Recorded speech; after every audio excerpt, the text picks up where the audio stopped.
They blank in a very small flat at the moment.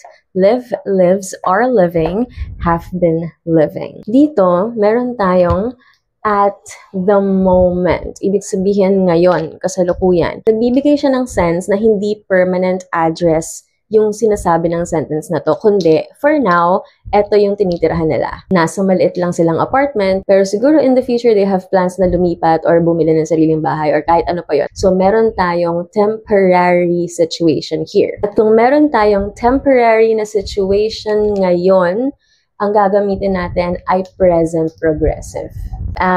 Is are plus ing form ng verb natin.